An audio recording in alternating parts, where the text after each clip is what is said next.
Happy New Year's, everybody, fellow gamers. I hope you had an awesome holiday, but it is time to get back to business. It is time to get back to the grind. You are watching MMO Attack's Weekly Loot, the weekly news show that also gives you a chance to win some loot of your own. Today, I am your host, as Raina is not feeling so well. She's feeling a little under the weather, so please leave a couple of friendly comments below to let her know that you're thinking about her.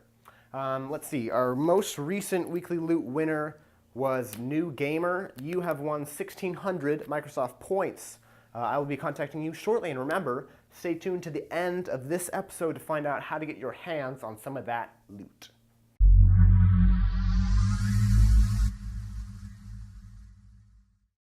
Okay, so what franchise do you think sold almost 500,000 copies on Christmas Day alone?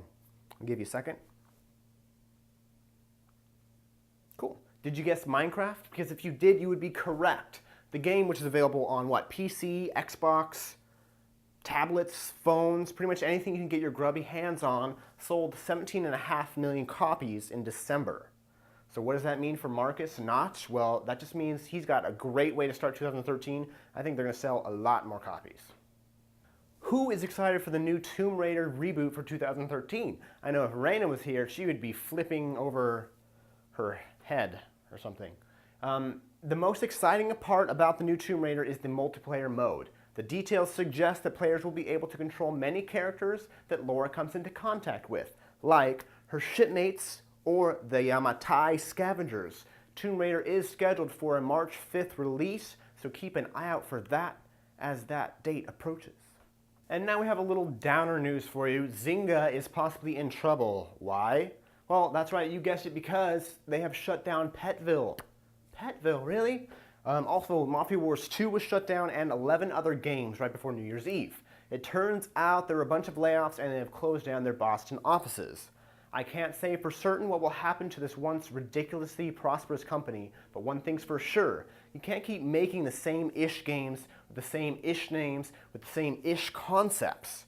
We're going to get bored. I mean, we loved Farmville, sure, but did we need Fishville, Forestville, Petville, Castleville, Chefville? Chefville? Thank goodness for developers like ArenaNet, staying on top of your game and instilling justice onto the MMORPG world.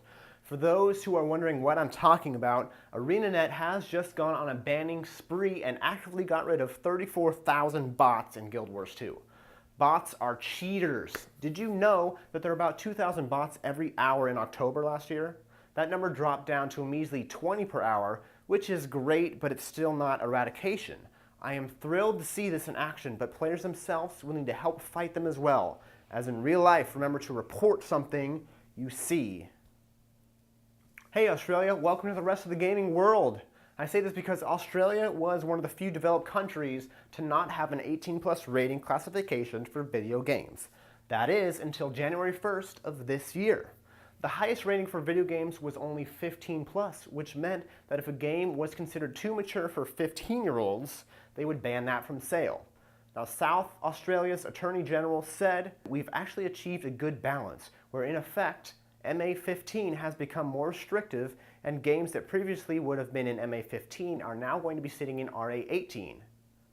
It's a win for the gamers who wanted to have the opportunity as adults to purchase these games, but it's also a win for their parents because they can be more confident that games that are age appropriate will not be available to people under 18. And this week's Weekly Loot is another 1,600 Microsoft points. This is not it, this is just a piece of paper, but it's similar to that. So all you have to do to win those points is head over to the MMO Attack website and tell me what you think about ArenaNet's bot eradication. Remember to register with your most recent email so that if you win, I can get a hold of you. And remember, everyone, have a great gaming weekend. New Year's, everyone. Welcome to our special end of the year video of our most anticipated MMORPGs for 2013 and beyond. I'm Raina and this is Kirk. Kirk, why don't you start us off? Pathfinder Online is still in development, but it already sounds like it's got all the right stuff. The setting might be your fairly